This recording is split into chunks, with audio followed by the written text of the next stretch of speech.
Касаткалар дельфиндер тұқымдасының ең ірі жыртқыштары. Олар теңіз табиғатында қоректік тізбектің шыңында тұрады және іс жүзінде мүлде бәсекелестері жоқ. Негізінен олар балықпен, пингвиндермен, теңіз арыстандары және итбалықтармен қоректенеді. Кейде касаткалар үлкен киттерге және тіпті ақ акулаларға шабуыл жасайды. Ұрғашы касатка өзінен сәл ғана кіші үлкен ақ акуланы жалғыз өзі жеңе алады. Табиғи ортада касаткалар адамдардан қорықпайды. Олар адамдармен достық қарым-қатынасты тез орната алады.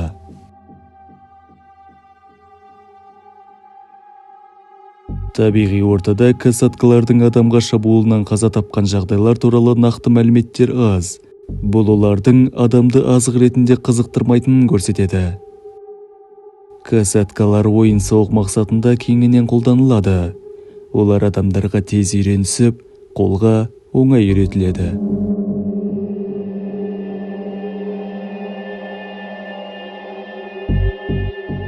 Касаткаларды аулау тәжірибесі өткен ғасырдың 60-шы жылдарынан басталды және көп ұзамай олар океанариумның басты көркіне айналды. Касаткалар өздерінің интеллектімен, жарқын сыртқы келбетімен және үлкен көлемдерімен ерекшеленеді. Тарихтағы ең танымал үйретілген касаткалардың бірі Тиликум есімді аталық болды. Ол тұтқында болған ең үлкен касатка еді. Оның салмағы 5,5 тоннадан асып, ұзындығы шамамен 7 метрді құрады. Сонымен қатар бүгінгі видеоның тақырыбына сай, Тиликум кем дегенде 3 адамның қазасына қатысты болғаны үшін танымал. 1982 жылы оны Исландия жағалауында шамамен 2 жасында ұстап алды. Сол кезде оны отбасынан ажыратып, анасының құшағынан алып кеткен. Содан бері ол тұтқында өмір сүруге мәжбүр. Алдымен Тиликум канадалық Силенд океанариумына түсіп, басқа касаткалармен бірге өнер көрсетті.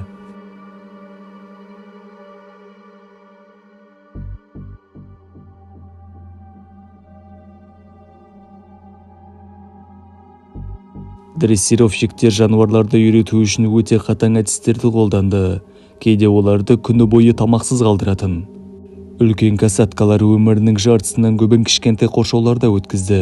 Жануарлар үшін бұл өмір бойына бас бостандығынан айыру туралы жаза еді. Соның салдарынан олар қатты күйзеліске ұшырап, психологиялық қиындықтарды бастан кешірді. Сол кезде касаткалардың, соның ішінде Тиликумның қатысуымен, алғашқы рет өліммен аяқталған оқиға орын алды. 1991 жылғы 20 ақпанда 21 жастағы жаттықтырушы Келти Бьорн тайып кетіп, касаткалардың бассейніне құлап түсті. Ол Тиликум оны аяғынан ұстап алып, су астына тарта бастағанын түсінгенде үрейленіп айқайлайды. Куәгерлердің айтуынша, Келти «мен өлгім келмейді» деп айқайлаған. Жануарлар қызды ауыздарымен бір-біріне лақтырып, оны қайта-қайта суға батырып отырды. Солай ақырында ол батып кетті. Осы оқиғадан кейін көп ұзамай Силенд океанариумы жабылды, ал Тиликумды Sea World деп аталатын басқа америкалық океанариумға сатты. 1999 жылдың шілдесінде Тиликум тағы бір өлімге себепкер болды, және бұл өте ерекше жағдай еді. 7 шілде күні таңертең 27 жастағы Дэниел Дюкс касаткалар қоршауында өлі күйінде табылады. Бұл жағдайдың ерекшелігі бүгінгі күнге дейін ер адамның океанариумға қалай түскені және нақты қалай өлгені белгісіз болып қалуда. Дюкстің океанариумдағы жануарларды тәулік бойы қадағалап отыратын бақылаушының көзіне қалай түспей қалғаны түсініксіз. Шерифтің есебіне сәйкес, күзетшілердің ауысуы таңғы сағат 4-те болған, алайда 2 күзетші де күдікті ештеңе байқамағанын хабарлады. Тергеу нұсқасы бойынша Дюкс күзеттен жасырынып, океанариум жабылғаннан кейін қалып қойған. Бір сәтте ол Тиликум тұрған бассейнге жақындайды. Одан кейін ер адамға не болғаны белгісіз болып қалды. Таңертең оның жалаңаш денесі шеңбер жасап жүзіп жүрген Тиликумның арқасында жатқан күйінде табылды. Ер адамның киімі бассейннің жанында жатыр. Сараптама нәтижесі Дюкстің суға батып өлгенін, ал денесінде көптеген сызаттар, көгерулер және жыртылған жаралар бар екенін көрсетті. Сонымен қатар Телеком ер адамның жыныс мүшелерін жұлып алып, ал бетін қатты зақымдағаны соншалық желлеу рәсімін жабық табытта өткізуге тура келгені айтылды. Дэниел Дюксті Телекомның бассейніне секіруге не итермелегені әлі күнге дейін жұмбақ болып отыр. Оның өлімі бейнебақылау камераларына түсіп қалуы мүмкін екендігі жоққа шығарылмайды, бірақ океанариум басшылығы сол түннің бейнежазбалары жоқ екенін мәлімдеді. Алайда оқиға орнындағы фотосуреттер, соның ішінде Дюкстің зақымдалған денесінің суреттері бар екені белгілі болғанымен, олар көпшілік алдында көрсетілген жоқ. Телеком 2010 жылы 3-ші өлім оқиғасы орын алғанда ғана әлемге танымал бола бастады. Бұл жолы құрбан 40 жастағы тәжірибелі жаттықтырушы Дон Браншо болды. Оның өлімі әуесқой камераға жазылып, кейіннен үлкен қоғамдық резонанс тудырды. Дон Браншо ең тәжірибелі жаттықтырушылардың бірі болған және әрдайым өзін ары қарай да жетілдіруге ұмтылатын. Дон Браншоның өмірін қиған қайғылы оқиға 2010 жылдың 24 ақпанында болды.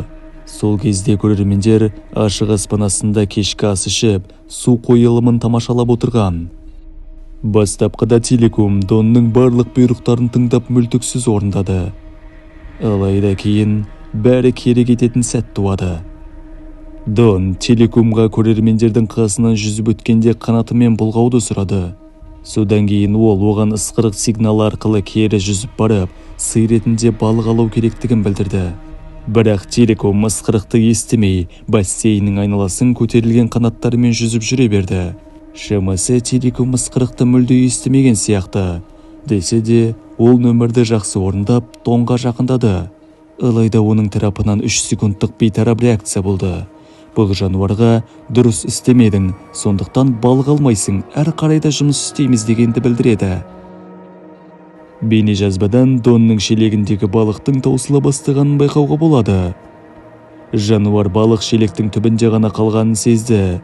Олар мұз текшелері балық шырынында шықырлағанын естиді. Сонымен қатар жаттықтырушы оларға барған сайын аз мөлшерде балық беріп, жаттығудың аяқталып келе жатқанын түсіндіреді. Бейнежазбадан шоудың соңында Телекомда болып жатқан өзгерістер анық көрінеді. Ол енді бұрынғыдай белсенді емес, қызығушылығы жоғалғандай.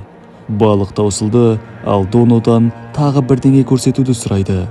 Алайда Телеком сәтті жасаған іс-әрекеттері үшін марапатталмағанына ашуланды. Дон бассейн бойымен жүгіріп, Телеком оған ілескен. Содан кейін ол суға кіріп, баяу еңкейіп жатқан пандустың үстіне жатып алады. Олар тек сол жерде бірге жатып жақындығын көрсетуі керек еді. Бірақ бәрі жоспар бойынша болмады. Куәгерлер мен бейнежазба бойынша жаттықтырушы Телекоммен бетпе-бет жатып қалған.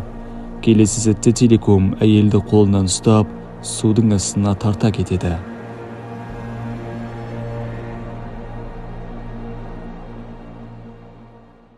Көрермендер мен қызметкерлер не болып жатқанын түсінбей қалды. Бірақ Телеком құйрығымен суды ұрып, әйелді жан-жаққа лақтыра бастайды. Осы сәтте көрермендердің бірі дереу 911-ге қоңырау шалды. Orange County Fire Rescue. 6600 Sea Harbor Drive. Okay. We actually have a trainer in the water with one of our whales. The whale that they're not supposed to be in the water with. Okay. So we don't know what's going on. So you don't know if the person was injured or if they're having a medical problem? No idea. Okay, very well then. I don't even think they're out of the water yet. They're still in there with the whale, so... Okay, but someone is on scene and they are getting them out of the water now? There are people working on it, yes. Okay. All right, got it. Okay. Thank you. Thank you. Bye. Кейбір көрермендер Телекомның жаттықтырушыны қолынан және денесінен тартып жатқанын көрді. Әйел судан шығуға тырысқанда Телеком оған кеудесімен соққы беріп, кедергі жасайды. Содан кейін ол әйелдің денесін ұстап алып, бассейннің ішінде түсініксіз түрде қозғалуға кірісті. Кейде бетіне көтеріліп, кейде суға батып кетіп отырды. Океанариум қызметкерлері оны алаңдатуға тырысқан сайын, Телеком одан бетер агрессивті бола түсті. Қызметкерлер жануарды алаңдату үшін торлар мен асықтар қолданды, ал түбінде телекомды санитарлық бассейнге тартуға мүмкіндік тапты. Сол жерде ол әйелдің денесін босатады, алайда жедел жәрдем келген кезде әйел өмірден өтіп кеткен еді.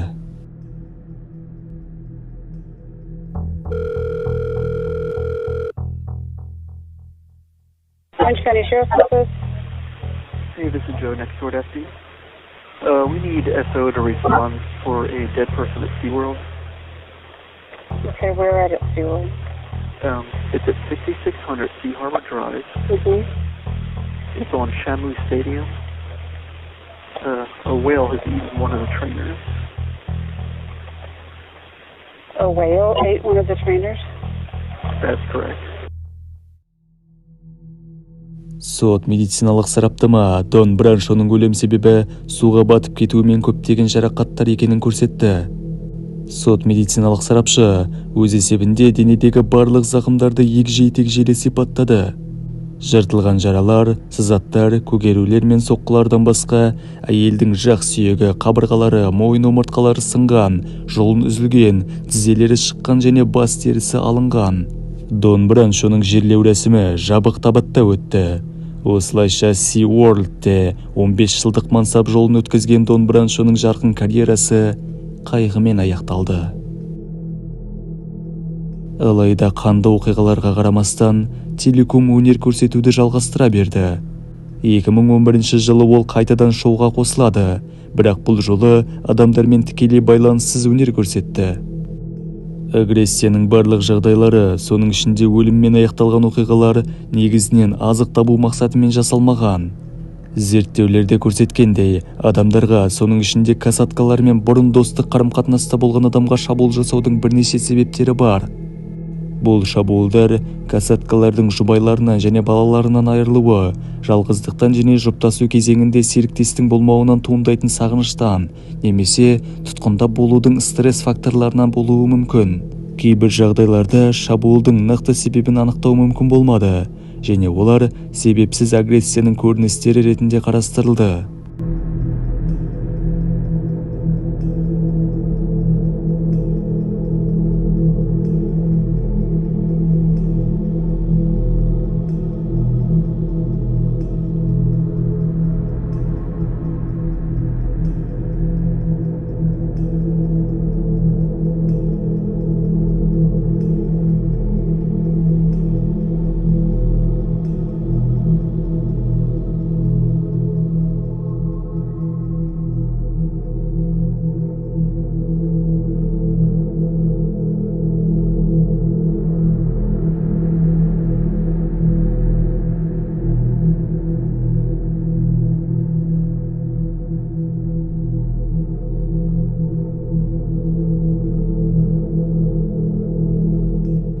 Адамдарға шабуыл жасаудың барлық жағдайларында касаткалар өздерінің әдеттегі аңшылық тактикасын, яғни құрбанын су астына тарту және оның қайтадан бетіне шығуға кедергі жасау әдісін қолданған. Бұл әсіресе 2006 жылғы оқиғада айқын көрінеді. Сол кезде жаттықтырушы Кен Питерс сүйікті көрермендердің алдында өлімге өте жақын қалған. Ер адам суға түскен сәтте касатка оны аяғынан ұстап бассейннің түбіне қарай тартады.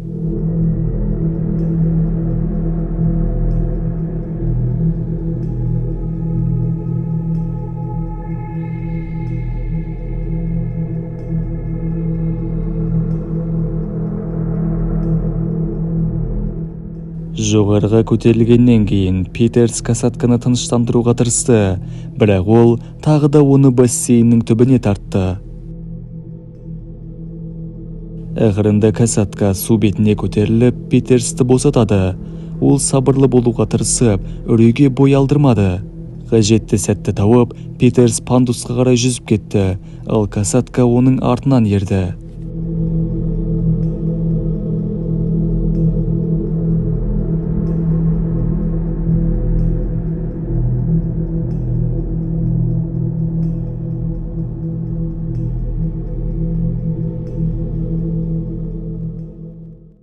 Бір 1971 жылы осы секілді тағы бір оқиға өліммен аяқталуға жақын қалды. Бір қыз касаткаға мініп серуендеуді ұйғарады.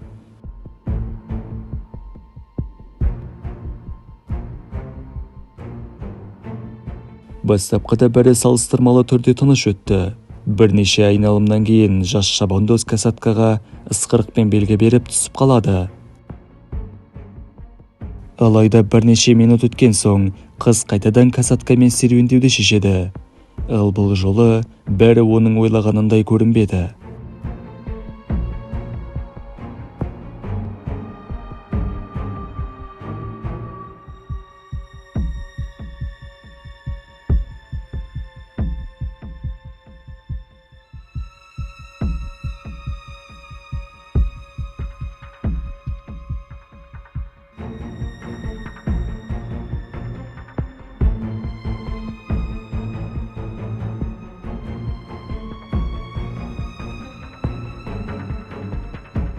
Ақырында бірнеше қызметкер көмекке келіп, касатканың жақтарын ашып, қыздың аяғын босатып алады.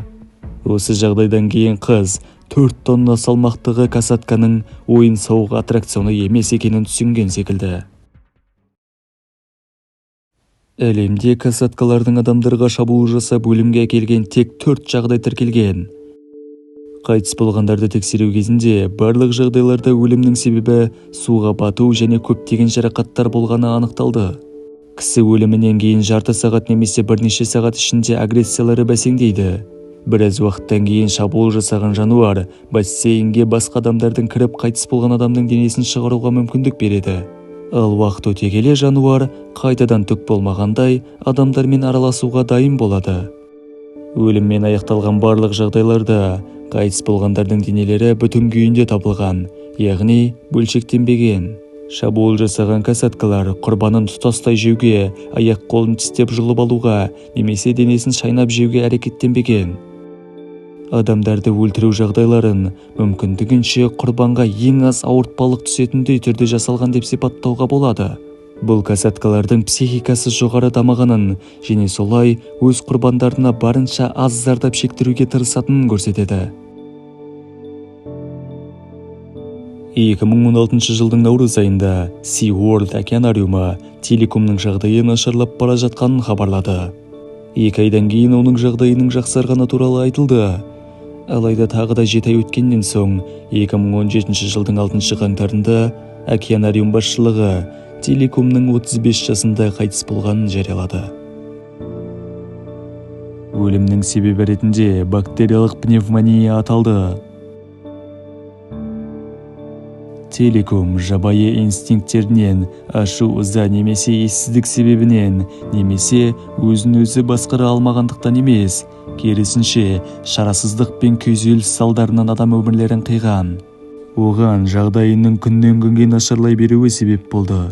Тұтқындағы касаткалардың азаптарына және азаптануына қарамастан, океанариум басшылары оларды өздерінде ұстауды жалғастыруда. Себебі олар миллиондаған доллар табыс әкеледі. Кейбіреулер телекомды адам өмірін қиған кит өлтіргіш деп атайды. Алайда бұл оқиғада бір ғана шынайы құрбан бар. Ол телекомның өзі. Осымен видеомыз аяқталды. Достар, видео ұнаса лайк басып арнамызға тіркелуді ұмытпаймыз. Және де комментке 5 немесе одан да көп сөзден тұратын коммент жазып кетсеңіздер екен дейміз. Себебі бұл арнамыздың дамуы үшін өте маңызды. Ендеше сіздермен бірге болған және әрдайым бірге болатын QRF ұжымы келесі видеоларда кездескенше.